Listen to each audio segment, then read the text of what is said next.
And welcome back to Two Steps Ahead podcast. I'm Son Edom alongside my friend and colleague who is you, me, and we. Right. Hey guys, I'm Tara Hoke-Shiro. Welcome back. Hey, this is Two Steps Ahead podcast highlighting the shit we've stepped in so you don't have to. And how many likes did you get on your last post on Instagram? Bring that up again? I don't know. Really? A few. Mm. I bet if you post that picture of you in that bikini, you'll get a lot more. I don't think so. No? No. What's the most, or the type of photo or type of post on Instagram that gets the best response for you? I posted a picture the other day of me and Justin Hartley. That's from right. This Is Us. He plays Kevin on This Is That's Us. Right. I saw him out and about. He was gracious enough to take a picture. Would you believe? Okay, so I have at this point, I'm a little bit of a loser. I have 50-ish followers. Right. 550-ish likes. Wow. On that picture because hey, Justin Hartley, he's super cute in person, super nice, very tall, very gracious. Did you get any more followers from that? No. No? Really? No. Wow. Well, I was just curious because sometimes when you get pictures like that, when you find that golden ticket, that Willy Wonka's golden Instagram post, Right. you get more followers. Yes. What do you think contributed to the likes, the hashtags, it was the hashtags, What? like the hashtag This Is Us. What else did I do? Justin Hartley. That was probably enough. Right. To get it. Yeah. This Is Us. People post or use that hashtag for their own families, their own couples or whatever. Like we could even do, use the hashtag This Is Us because we're doing the podcast. This is us. You, me, we. And we. That's right. This is us. You, me, we. And we. You are part of this today. Yeah. So if you're listening on podcast, we should probably mention that that's on my shirt. We forget because we have a camera in front of us. You can see, but if you're on the podcast, that's what I have on my shirt. The audio today. podcast, she's wearing a shirt that says you, me, we. In French. In French is yes. So you and me, yes.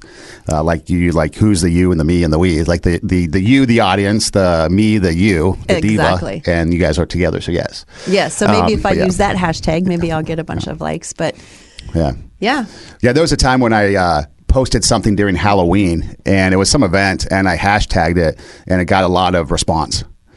Because of it. Or like one time I like to do this thing on Sunday nights called Sunday Night Brew where I go someplace and I'll just take a little Instagram video or something or maybe a picture and then I'll hashtag it with something and that tends to get a little bit of a following too because you hit the right hashtag, you get more followers. And the location I've noticed. Yes. I've been different places where I will, I usually add the location but I notice in different areas we will get like at the airport if you use the location for the LAX airport, all of a sudden all these people are liking so it just depends on where you are. You know what I used to do with Facebook? Facebook used to check in, have check-ins, remember? I used to fake checking in. So like one night a couple years ago, it was New Year's Eve. And the next day, I was supposed to be here in Pasadena to cover the Rose Parade, the Tournament of Roses on Colorado Boulevard with our campus radio station at Pasadena City College. And I checked in that I was in Times Square. And I got a lot of response like, oh, you're in Times Square? That is so cool. And then the next day, I showed up and I'm at the Rose Parade. Right. And one of my students was like, dude, how'd you get from Times Square to back into Pasadena for this? I said, oh, I got a private jet. Private jet, yes, of course. And I left right after the ball dropped and went out to the airport and caught the private jet and came out here and made it back. I just landed a little bit ago. Like, that is so cool. You're so dedicated. And then like one time I checked in, I was in San Francisco, and then my cousin who lives up that way was like, dude, you should come by. I'm only about 30 minutes from San Francisco. And I'm like, sorry, dude, I'm just really not there. I'm just fake checking in. And then I used to fake check in Vegas and different places. I'd just be at home. But that was fun. That was a couple years ago that I used to like to fake check in places. Now you get a lot of likes on your stuff. You get more of an audience response than I do. I get a few. Yeah. But see, my I think Instagram, you're cooler than I am. I don't think it's that. I just think it's well. See, my Instagram is people that will scroll through it and again, it depends on, I don't think you can really see all the people that I have as friends, or not friends, but followers. Right. I've created more of a global following when I connect with people. So, for example, I've got people that are in South America. I've got people over in Spain. I've got people in Canada and that I follow, and then, of course, across the country. I'm not really settled on just having people that I know follow me, because the other thing too that I like is I like following them because it's the culture thing to find out what they're doing. Right. And then of course you get that whole thing where it's like you have to post at certain times. Right. Well, with an international following, you can post at any time because everybody's up at some point in time. There's been times I posted at 2 a.m. It gets a good response. Now, you know something interesting about that Justin Hartley picture? What's that? Sunday afternoon Oh, was it? was when the bulk, probably 500 of those responses came Sunday afternoon, Sunday evening, which is weird. Like, I was tracking the times, you know. Maybe everybody had nothing to do. I Sunday. didn't know that Sunday afternoon was such a a good high, one? because normally they'll say like Thursday or Right, Tuesday, Wednesday in the afternoon-ish, evening, because of the time change. You're getting the same, you know. But Sunday afternoon, there was a lot of people, like 500 people on Sunday afternoon. The other thing I read too was that in the morning, people will look to social media like the newspaper. Yes. And they get up first thing in the morning. So sometimes if you post late at night and people get it first thing in the morning, or sometimes if you can hit it just right when people are getting off work, or right before bed, you know, but there is no formula. I've done some research and there really isn't any. It's just a hit and miss depending on your followers. That's really what it comes down to. Right. Like, what is the habits Your of demographic, your followers? But I like the global one because, like I said, I've just connected with people, and some of the things they'll write to me in Spanish, and I have to use like Google Translate or something. And it doesn't translate and well. it doesn't really translate. So then I'll like try to write back and post in Spanish, and you know, back and forth. So I've kind of used it more as kind of like an international flair, you know. So I've got followers all around the globe. I follow people all around the globe, and I think it's kind of fun. It's interesting though too, because I've had good responses, but then there's some times where you get some people that are just kind of like a little bizarro, and then they start messaging you, and they're like, "Hey, I'm in South America. I'm in South Africa, and I lost all my money. Can you send me money? You know, stuff like that." And so it gets a little crazy. Block. But so what? As far as social media goes, I like social media. I think it's pretty cool. It can be addicting. It could be time consuming. I've read where people spend hours on social media. You know, you got Instagram, you've got Facebook, you've got Snapchat, you've got TikTok's now the next big thing that people are back on. You know, and so you've got all these other things. But it's just kind of fascinating to know or to watch people and their social media habits as to how it consumes them. Like I said, there was an article that talked about people first thing in the morning, they wake up, they check social media. Right before they go to bed, they check social media. Sometimes throughout the day, they check social media. If you're bored, you check social media, and it becomes a big thing. So how much consumption of social media do you do? So since I'm trying to be an honest person, I guess I have to answer this question honestly, more than I would like, honestly. But, you know, I would say phone time in general. Everything is on my phone. So I'm not sure. I've even started writing on my phone. You know, I'm a writer. And so, which is bizarre because I normally like pen and paper. But I've actually started writing on the note thing. So it's hard to gauge social media as opposed to the whole phone time. Right. But if you ask my family, my phone is like an appendage. Right. And it's just always in my hand, which is awful. Now, are you the two-thumb texter writer, or are you the hunt and peck person? No. I'm the two-thumb, except that, and I put a little thing on the back of my phone, one of those pop things to help hold it, because I have arthritis in both of my thumbs. And so the more that I use my phone, like to type or to message or whatever, my thumb is really bothering me. So, you know, if you do that for work, you could probably get workman's comp. I also, remember carpal tunnel when you have to get on the typewriter? Now everybody's got the thumb tunnel, whatever that is. I'm serious. Like I do. It's like my mom has arthritis in both of her thumbs. My sister has it. So it's not because of the phone, but it aggravates it. Definitely having that position and doing that all the time definitely aggravates it. So I have to wear a brace when I sleep. And wow. So not only is it ruining my eyes, it's also ruining my thumbs. Have you come across anything that was, I don't want to say, dangerous? Because, okay, we've got these phones. Like you said, for most of us, it's an appendage, We're always on it. But it's a gateway into our world for people on the outside. Like I mentioned, I'll get hit up by people and then they'll DM me and be like, hey, send me money. And that's really kind of the extent that I've gotten as far as suspect behavior, suspicious behavior. Anything suspicious, because we're opening ourselves to the world and we don't know where these people are coming from. It reminds me, for example, if you remember the email scams from Nigeria, send me $5,000 and we'll give you 10 million. Right. And people would actually fall for it and they'd send the 5,000 and then they get nothing and they wonder what happened because some rich uncle somewhere in the oil business of Nigeria wants to get their money out and they'll give you 5 million so they can get the 20 million out, but you have to give them 5,000 for bank expenses and payola and stuff like that to government officials. So it's the big scam. Right. And so, but now we've opened up, and that was through email, but now we've opened up ourselves. I mean, we've got cameras on our phone. We're taking pictures inside our, place of residence or bedrooms or things like that, places of work. Can I just say that I'm so afraid that someone is looking at me through my camera on my phone? Yeah, you're not the only one that thinks that. I like, it worries me. Like, does someone, so what I do is like in the morning, like I'm not probably saying this, that's probably opening myself up. So if I'm not, let's just say if I'm not proper in the morning, I have my phone sitting, while I'm getting ready. And, and if I'm not proper, then, and I need to use my phone, I literally do you really? Cover up the camera, you and I were texting this morning and I was like, covered up the phone. I did see your thumb. Covered up no, you did not. And because I'm like, if I lift up the camera part, like who's going to see you? You just don't know. Right. Like who's hacking into your phone and they say that you're safe, but are you really? And are there people listening? Like it's just, so that is one thing that I do. Like, well, I know the paranoia of people put tape across their laptop computers and stuff like that, their computers at home. So that way, again, the same thing. So yeah, that's a real fear, I think. But then again, is it paranoia? Who knows? Because we just never know who's on the other end of that. And we all see the TV shows and the movies and stuff where people hack into other people's cameras and things. So it's there. It's possible. And we are opening ourselves up. I mean, all the locations, the Waze app, the map app. I mean, there's so many things that use our location, in order for everything to work together.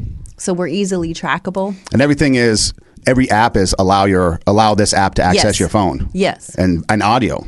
Right. Microphone. So who's listening now? So the point is, when it comes to social media, we like it, we enjoyed it, it's fun, and we think of the good, positive things.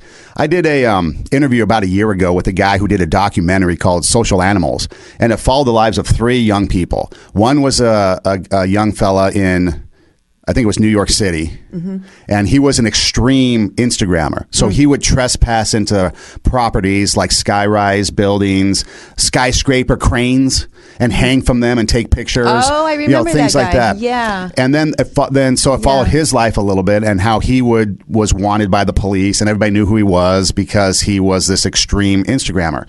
Then it followed the life of another gal who was bullied online to the point where I think she even attempted suicide and failed because it was just relentless because of a bad breakup or something that then led to all this online bullying. Right. And then it was the third one where it was another glamour type gal who was a young gal and she used it for pictures and she used it to promote herself. And she got quite successful at it and was really unharmed, so to speak, at least at the time of the documentary.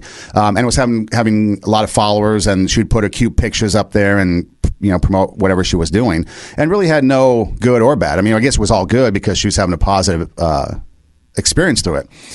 But it just was kind of interesting how 2 out of 3 had like negative experience. And so the extreme Instagrammer guy, he decided at the time of the documentary, he was going to scale back and not, because he just saw either death coming because of the extremity of his pictures or, getting in trouble because he kept trespassing and kept going places he shouldn't be. But that's the hazard, I think, of also social media, especially with younger people. Because I know adults that don't know how to handle social media. Yeah. So I was just wondering brought the question of the hazards for social media. Have you come across anything like that you're like, whoa, this is, besides the thumb over the camera, anything that's been like, whoa, this is pretty like iffy, dangerous? There was a post that I came across and then I clicked on the page that I reported, and of course Instagram said they investigated it and did not violate their guidelines, so it didn't get taken down. But they look to me like young girls the age of 12, 13. they were posing provocatively in normal clothes, but looked like the pictures were getting a little more, risque. Yeah, the line was getting blurred between. I mean, not that the pictures were okay to begin with, Right, but they're becoming more sensual, more sexual. Yeah, they're getting used to taking the pictures and the poses, and so it just they kept the line. They were just getting closer to that line, but they looked like 12 and 13. And I was like, oh, it just like turned my stomach, and so I clicked, report, and of course, and then they said, oh, that's not violating our guidelines. I was like, that is awful. Right. Like, so what?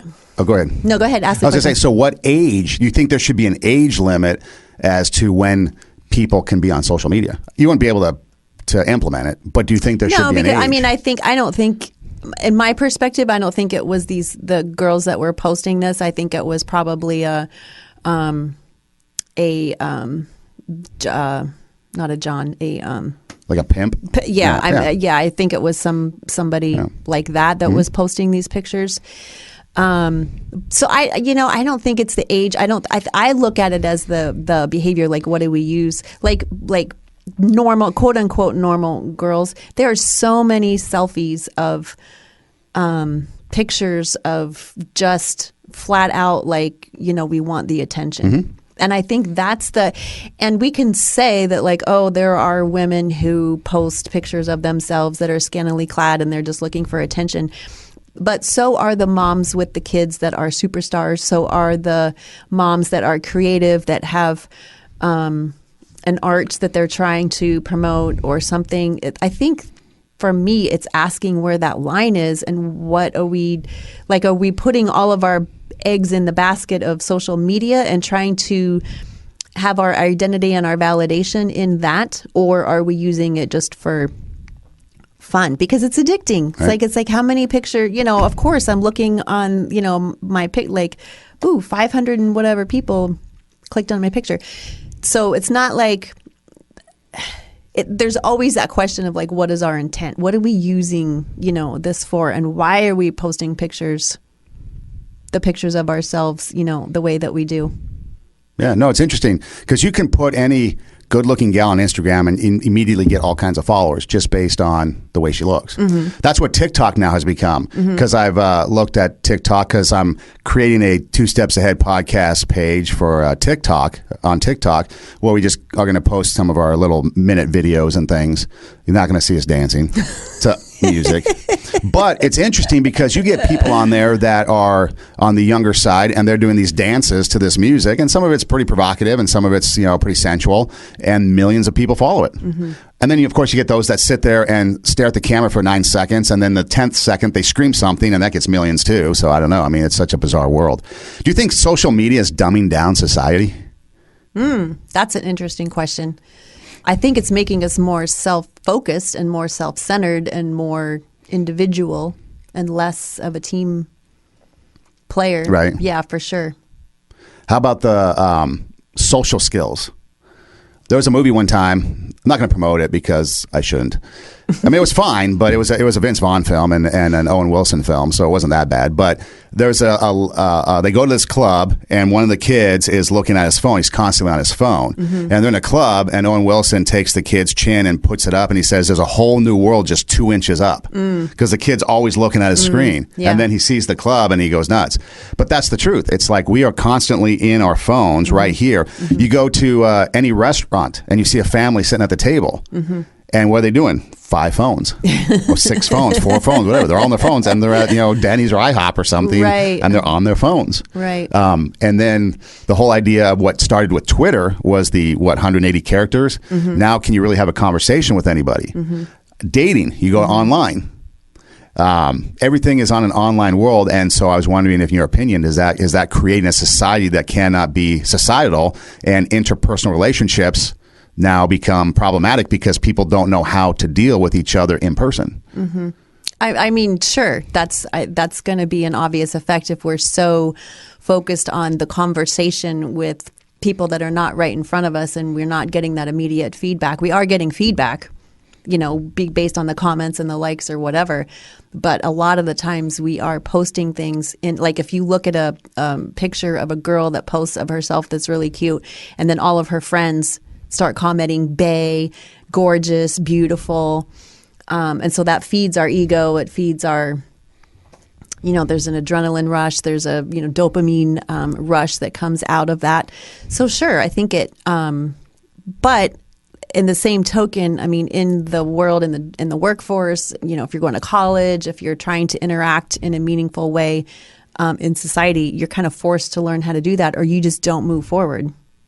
So there's people that, at work that's like, they just can't communicate, and they're either not there anymore or about to not be there anymore because they just, and I don't know that is social media per se, or if it's just lack of education or a family that they grew up in. I'm not sure. I hate to blame it on, because there's so many other things. Like, say, for example, we had a couple of cousins come out, visit from New York, and the boys were 5 and 7. And these two kids, man, wicked smart, like beyond prodigy smart. Super funny, very witty, very charming, but just very, very smart. So the older one, the 7-year-old, he would take my phone and he would say, I'm trying to learn Spanish on the side. So he would take my phone and use the app. I have a Duolingo app that I love. And so he's flying through it. He's bilingual already. And he's flying through it, and he knows all the answers, and he's doing all the stuff. And so I said, and he said, and that one time he says, "Hey, can I use your phone to open up some more levels for you?" I said, "No, because the next time I'm on there, it's going to think I'm more of an expert, and I'm not going to know the answers." He's like, "Okay, well, let's do it together, and then you'll know." Anyway, my point is that there are so many educational apps on there, and he knows several of them already. I mean, this kid is like beyond smart. So, and it was occurred to me, I'm like, okay, technology isn't just a bad thing. Having the phone, if you're going to have a phone, if we're going to have technology, we can choose to use it in a very positive way. And this kid had all the educational apps and the games, and the 5-year-old too. I mean, they were both really into learning, and because the way that the app was set up, it's fun, it's engaging, and they were hooked every time we were together. Like, man, your phone, let me do the Spanish app. So I don't like to blame, I think I always take it back to our character, because when we got phones, then people are like, oh my gosh, now people can, call you and look your address up in the phone book, and they're going to do bad. Maybe we shouldn't have put, and then we get the internet, and then we get I think it's character. It's not that the technology is bad, that where we're going. I think it's how we use it. And it just keeps going back to our character. We can choose to use it to learn things, and I'm always on YouTube learning things. We've come a long way from Leapfrog. Yeah, we have. With the apps and everything. Yes. But that's what it is. It comes back, I think, to responsibility and purpose. Mm-hmm. Granted, there's people that like to use social media for a specific thing. Like, for example, I'll use it to promote Two Steps Ahead podcast, or maybe the beat goes on, or things like that. Others use it just to, I'm all for shameless self-promotion. So put yourself out there and take your pictures and put it there. So I'm okay with that. But it always is fascinating, because you find people that will want to abuse the situation. For example, Snapchat, I don't really do Snapchat much. I keep it because I do messaging with a couple people that I know, and that's really the only way we message each other.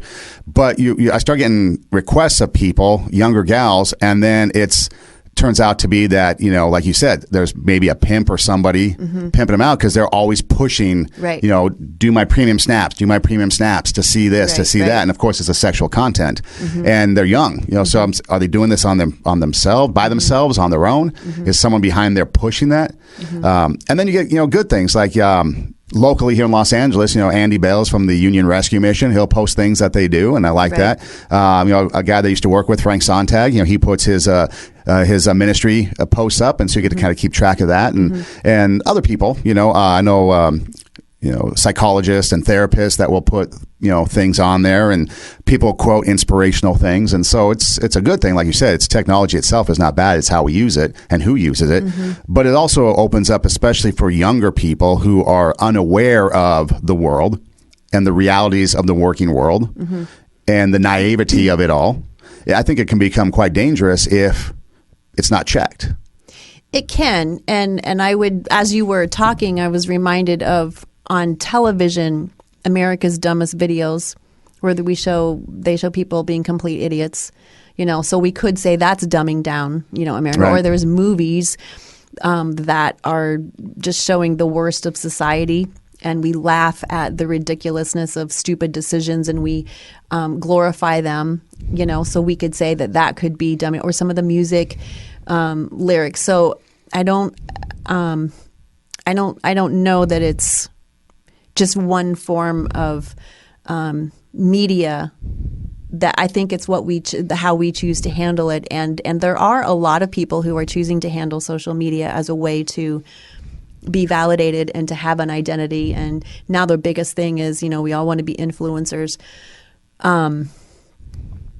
So what do you think about people who, or the psyche, I guess, that would want to use social media to make a name, for themselves, or to use it to get attention, or to fill in the gap in other parts of their life, maybe where they're not being validated, but they are being validated online? See, I think it goes back to, like you said, the person, but it's this. If you're using these things for self-worth, then you've got probably some issues.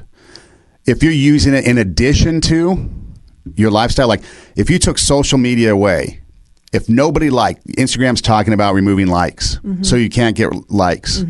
If that's all taken away and you're still okay with yourself, you find value and self-worth in yourself without social media, without the attention, without all that, if you can have an identity without that, then I think it's fine. If you have self-worth and you have identity and you're confident in who you are without it, and then you want to post all this stuff, you want to post yourself, your pictures, and try to promote yourself and be an influencer, I think that's okay. I think that's normal. But I think we fool ourselves into thinking that we're okay, like it's the other people that have the problem. Because I can look at myself, and I struggle with that all the time. I'm not going to lie. I struggle with that all the time. So it's like, okay, why am I posting this? What is the purpose? What is the intent? And am I doing it because I want the accolades? Am I doing it because I want the attention? And then I'm looking at, okay, how many followers do I have? And then I say, oh, I don't need to worry about how many followers do I have. I don't need to worry about how many likes. But then I go back and see, how many likes there are. And so I think I think we fool ourselves, lie to ourselves, thinking that we are not on that line, when I think that sometimes that we really are. And it's hard to know, like, it's hard to be honest and know that, because as soon as we have a really great picture, it's like, oh my gosh, perfect light, perfect setting, perfect, whatever. That's the one that I should post, right? Because we want to participate in the conversation. We want to participate in what's going on and what everybody else is doing. There's a dopamine rush. I read a study that, like, when we look at ourselves in the mirror, or when we look at pictures of ourselves, we get a rush of dopamine, and we get this jolt of self, confidence and self-gratification. It makes us feel really good to look at pictures of ourselves. And so it's kind of hard to say that my intents are pure. I think we fluctuate back and forth between pure and unpure when we're posting things. Some things might be, with pure intent, and other things, I think we fool ourselves into thinking that it's a pure intent. And then other times it's just like, no, I just need some love. Let me just post this picture. It's really great. And here comes all the love. Right. I think it's human nature. You post something, you want it to be successful, you want people to like it. Yeah. And that's just human nature. You want to be liked. Right. It's like the study where infants that are held and cuddled, they grow stronger and healthier than infants that aren't. And so it's just that human nature. But again, it goes back to, is it healthy for us to be consumed by social media the way we are as a society? Probably not. Is it bettering society? I mean, how many times do people post things on Twitter and then have to retract it? Yeah. Or they have to clarify. Yeah. Or they have to have their people, put out a press release saying, "No, he really didn't mean that." Exactly. Well, yeah, he did, because he said it. You can't unring a bell. You can try to spin it, but yeah, you said it. Yeah. It's the Pat O'Brien rule. You're supposed to count to 10 before you hit send. Yeah. But it's just fascinating, because then you've got so we've been kind of talking about it from the adult perspective, but when you take a look at it from the youth perspective and the young people, I still think that's where there's a little bit of a hazard, because you've got parents out there who are trying to do everything they can to monitor their kids' social media, and the kids don't want to be a part of it. They want their privacy. Right. So they come up with different things, different ways to have maybe insight into what their kids are doing on social media. Again, you have the outside world coming into your bedroom. I mean, it was like the Grease. Remember Grease when Vince Fontaine is at the dance off at the school, and he's like, "Does your parents know I come into your room every night?" And then he's on the TV, right? Vince Fontaine in your room every night, but he's on TV. Well, now look at all the ways people get into their rooms. I know there's this little kid in Australia. I think he's a dwarf. I don't know if you heard this story, and he's getting bullied.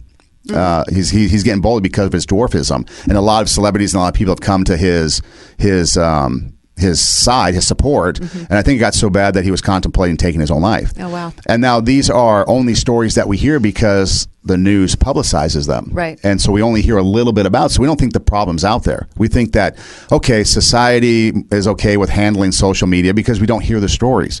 But how many non-stories are out there where lives are being destroyed and ruined because of social media, because of bullying, because of online whatever, because person A breaks up with person B, or person C steals this guy's or gal's boyfriend or girlfriend, and then the rumors start to fly.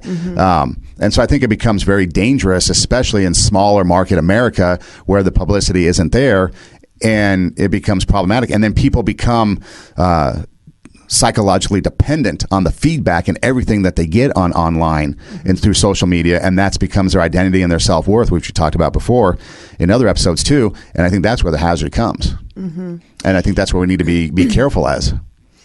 Yeah, because again, when you don't have a close network, and some people, they just don't have friends, and their only social life is online, where they get that gratification. And you can be different online. You can be, your flaws don't necessarily have to show up online. You can Photoshop your pictures. You can, create your life to make it look however you want online. So not only are you, falsifying and lying to yourself, but then you're lying to the people that you're getting feedback from. And I think it becomes a very dangerous way to live. And I especially, it really, one of the things that really irks me is when I see women or girls posting pictures of themselves in a bathing suit or lingerie, and it's intentionally provocative, and their makeup and their hair and everything is just like picture perfect, and then they'll hashtag inner beauty, and then the content under the picture is, oh, love yourself no matter what, love your flaws, and I'm like, what is happening right now? This picture is like perfect. There's not one flaw in this picture, drop dead gorgeous, and you're talking about embracing your flaws and loving yourself, and if you make mistakes, oh well, and inner beauty. It's a complete oxymoron. I'm like, that really bothers me, a lot, to the point where I started posting videos of myself. This was probably more than a year ago, about a year and a half ago. No makeup. And I even titled it, No makeup, no hair, don't care. Or no hair. Like that. No hair, no makeup, or without hair and makeup or something. I didn't talk about in the video that I was without hair and makeup. Before, that's what I called it. Before hair and makeup, and then colon, and then whatever the subject matter was. Right. And so I just and I didn't even brush my teeth. In the morning, I would just hold the camera up in front and just start talking about a subject like self-esteem or self-worth or whatever. And I would use the hashtag inner beauty. No, I don't know that I got any followers, from those. But to prove a point, I'm like, what are we doing? Like, this picture clearly does not represent your inside. You're not talking about charity. You're not talking about serving people. You're not talking about a cause. You're not talking about a struggle that you really have, like depression or an illness or financial, it's this picture. And this one looked like it was straight out of a Playboy. Wow. Centerfold, and she's talking about inner beauty and loving herself. And I'm like, well, of course you love yourself when you look like that. Like, how can you not? maybe that should be. Maybe that should be. You know how everybody has like. Okay, for example, the latest challenge I've read on TikTok is some like skull cracking challenge or something. Oh, no. Yeah, and What is apparently that? I don't really know. I just briefly saw a glimpse of it, but apparently they're telling people don't do it because you're getting concussions and it's or like the Tide Pod challenge where you eat, soap. Remember the Tide Pod challenge about 2 years ago, I think it was. And then you have you had the ice bucket challenge. So you have all these challenges, right? Right. That should be the new social media challenge we put out there. Put a picture of you first thing in the morning when you wake up or when you're at your worst. Put a picture up there and see how it is, and see what the response is, and see how real people can be. My hashtag is no hair, don't care. Right. I don't. You kind of don't have a choice. I don't have a choice, but no hair, don't care. But that's the thing. It's like if we're comfortable. Yeah, you can go back to last episode and you'll see. But if you're comfortable with yourself and who you are in the like say before hair and makeup, I think you also have the vulnerability aspect to it too, where you're putting yourself out there without that. If you're comfortable and you have self-worth in that, then I think it's fine and healthy to be on social media and do that. I think it's dangerous when you start to find your self-worth and your value through the likes and through the pictures and things like that, because you're going to then, it's a false fulfillment and you're going to be empty. It is. And then you have to keep posting more to keep it going and whatever. I've kind of made a proclamation with myself, a deal with myself, because I've been really struggling. Like there's things that I want to do. I want to write another book. I want to, I want to speak and I want to talk about some of these issues. And the sucky part is that you have to have the first thing a publisher asks you, how many people follow you? Right. Yep. On social media, because a publisher, when you're writing a book, they don't want to find an audience for you anymore. Like in the old days, you have to come with an already built-in audience that you can sell to, right? Yep.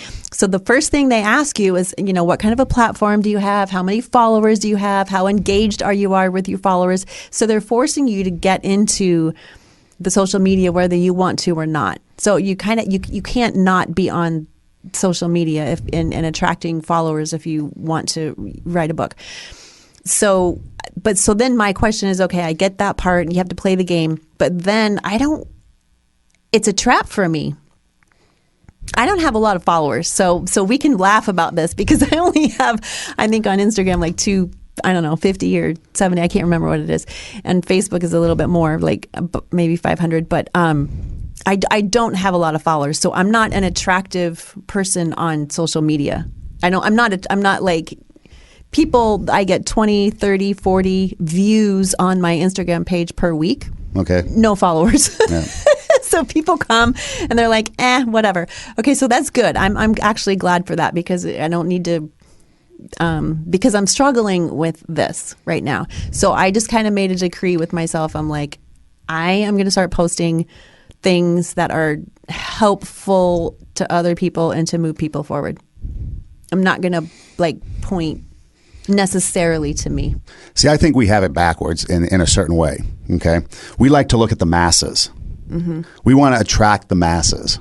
Okay. But why? But here's the thing. Yeah. It's the one. It's the one person that needed that message of inspiration, that message of hope, that message of it's okay, assurance, whatever, at that time. We have done several things on campus at Pasadena City College, where I teach right now. And so one of the things we had in the fall semester was we had two parties. We had a glow party, which was widely successful. Thousands of students showed up. And it was a glow-in-the-dark party where we had the black lights and everything. And then we had a Dia de los Muertos party, Day of the Dead celebration. I guess not party, but a celebration of life. And less people. And so when you look at it, you would look at it like, okay, the glow party was more successful with more students coming through, and it was a lot more people there and a lot more festive. But when you look at the Day of the Dead celebration, Dia de los Muertos, there was less people there, but the people there stayed longer. The others came through. He would come through, dance a little bit, party a little bit, and then they go on. These people were there for a longer period of time, so we had a more engaged audience. And afterwards, we were talking about it, and we were mulling it over. And then we started to think about it. You know what? Maybe the Day of the Dead party or celebration, the people that were there needed to be there. It was a Friday night because November 1st was Dia de los Muertos. This was a Friday night, so not too many people on campus. There was one colleague of mine brought her class, and then she was encouraging others to come. And people were there. And then there was people that were there that I don't even think they were students. I think they were just wandering on campus and heard free food and then they're hanging out. But they were there. It was a place for them to come for a few hours and maybe forget about whatever it is that's going on in their life. And so that's what started to get me thinking about the one. What's the one person that needed to hear this interview? What's the one person that needed to hear this podcast? What's the one person that maybe needed to see the inspirational post on your Instagram? What's the one person that needed to hear this person's inspirational post or this experience or the shit that this person stepped in? One. It's the one. And at the end of Schindler's List, I never saw the movie, but I was told at the end, I saw the ending, Schindler saved all the Jews from extermination, right?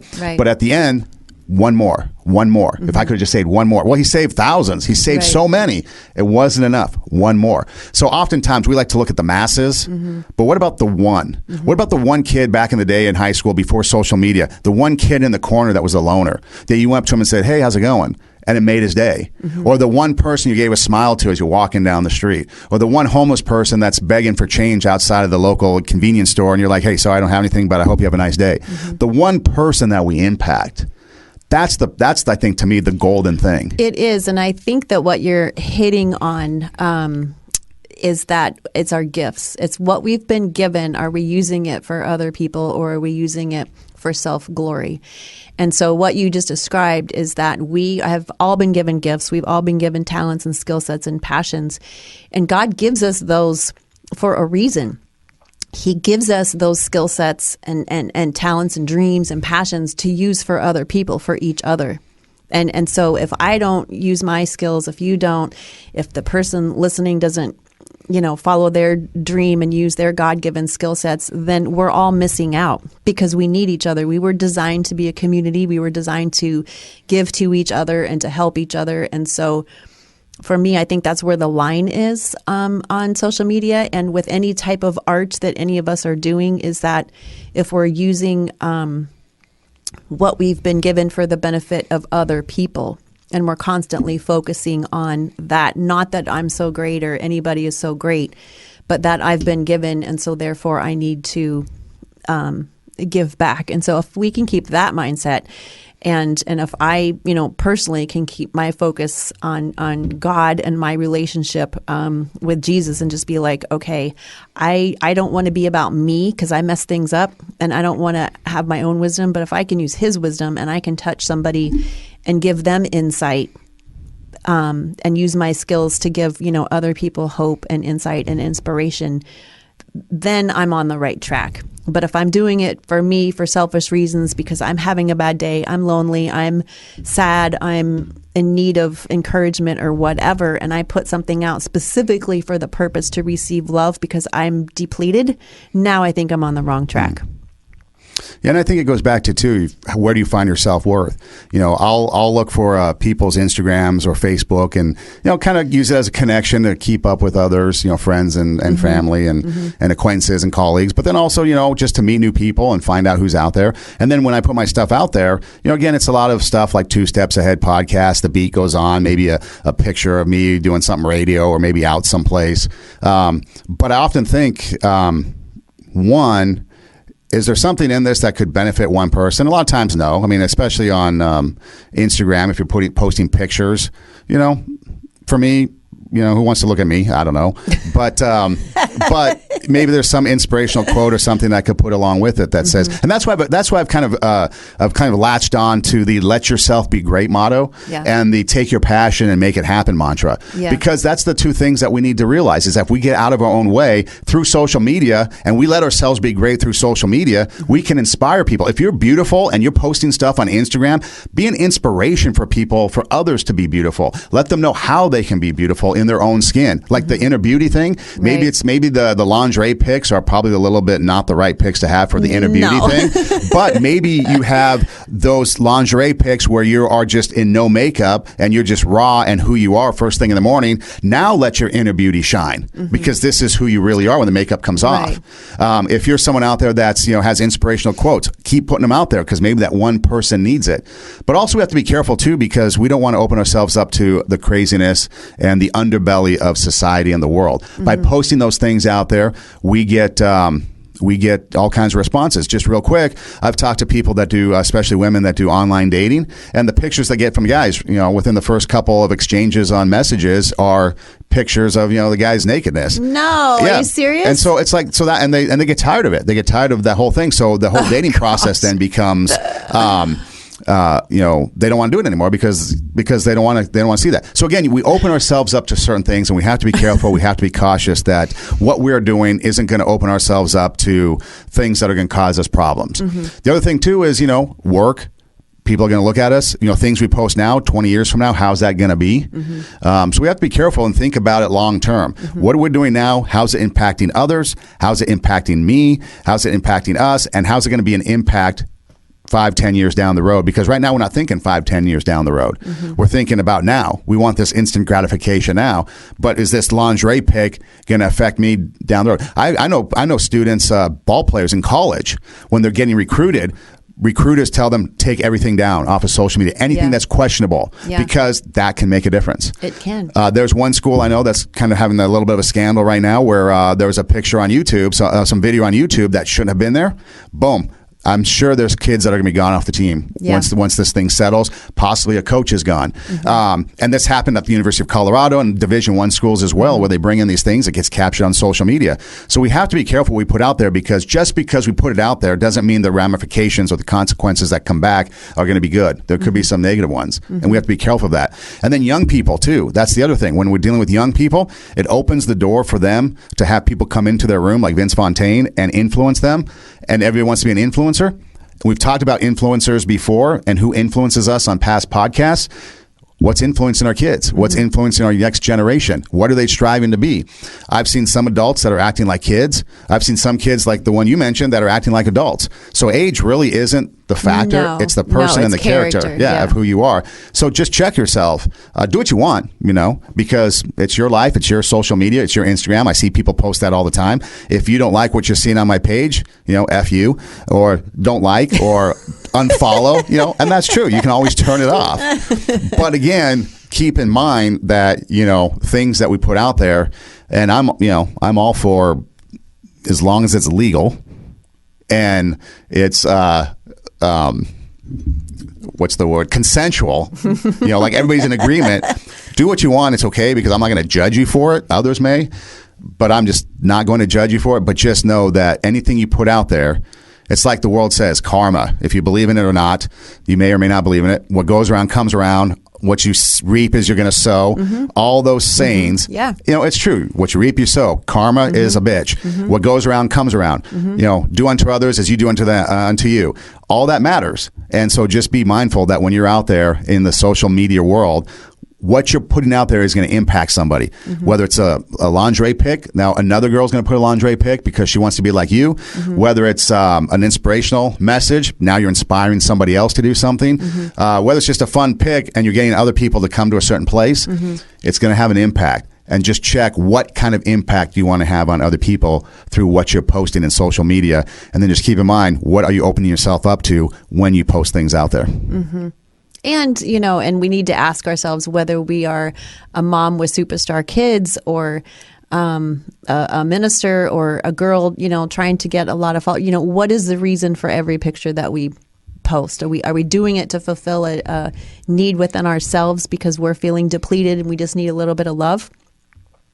Or are we trying to be a part of the solution rather than a part of the problem? So it's a necessary evil, just like television and movies and radio and music and everything else. But it all comes back to character. It all comes back to who we are on the inside, the type of person that we want to be, and who we want to. I think if we try to impact people, we're still self-focused. So of course. We just need to keep a check on our reasoning, why we want to do things. Yeah. But keep in mind that take your passion, make it happen. Let yourself be great, influence others. You want to be an influencer? Be a positive influencer. Even if you do it for yourself, be a positive influencer, because I think that in the end, if we can work together to build a better society through social media, whatever that might be, and different people are going to have different beliefs and value systems and stuff, that's fine. But if you're thinking about impacting somebody for the positive, whatever that might be, go for it, and just be mindful and know that people out there are watching. people out there are following, people are out there monitoring, and you never know what type of impact you're going to have on somebody. And we may never know. We may never know the impact we have on somebody. It could be good, it could be bad, but there's going to be an impact. There's going to be something that happens every time we post something, and what do you want that to be?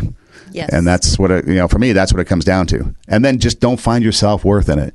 Have good self-worth, or find your self-worth in something better than social media, because social media is going to come and go. The likes are going to come and go. The followers are going to come and go. The only thing that's not going to come and go is you. So find self-worth in something other than what the world tells you. Don't let the world tell you who you are and what your self-worth is. You tell yourself and value yourself. And let's get that challenge going where we are put our ugliest pictures out there and focus on our inner beauty. Yeah, look at my Instagram and scroll all the way down. You can see all kinds of videos with me before hair and makeup. Before hair and makeup. Go like her stuff. Go like her stuff. Feed her ego. Talk about boosting ego. Go like her stuff on Instagram. Speaking of social media, you can find us at 2 Steps Ahead Podcast on Instagram. Also on YouTube. Other platforms for finding the show, Instagram television, Instagram TV, IGTV. You can find episodes there on 2 Steps Ahead Podcast. YouTube, you can find the video. Audio portions can be on SoundCloud. It can be on Spotify, Pandora, iTunes. The coolest thing, if you Google 2 Steps Ahead Podcast in the Google search, yes, it pops up on the screen, links to video. Yes. So all you have to do is Google search 2 Steps Ahead Podcast, and boom, it pops up and we're right there. So we're just a Google search away from a rendezvous with you. So rendezvous with us and search us and find us on 2 Steps Ahead Podcast. My personal Instagram is at EdemRocks, EIDEMROCKS. And you can also email me at sonedem@gmail.com, 2 Steps Ahead Podcast at gmail.com. And more importantly, find her on Instagram at... I'm at Tara Hoke Shiro, TaraHokeschiro. Go like the bikini pic. I think it's up, and post it. And don't forget, it's you, it's me, it's we together. We're 2 Steps Ahead Podcast, highlighting the shit we've stepped in so you don't have to. Hey, thanks for listening. Do tell a friend. We'll see you next time. You guys have a good one. Thanks, guys. Take care.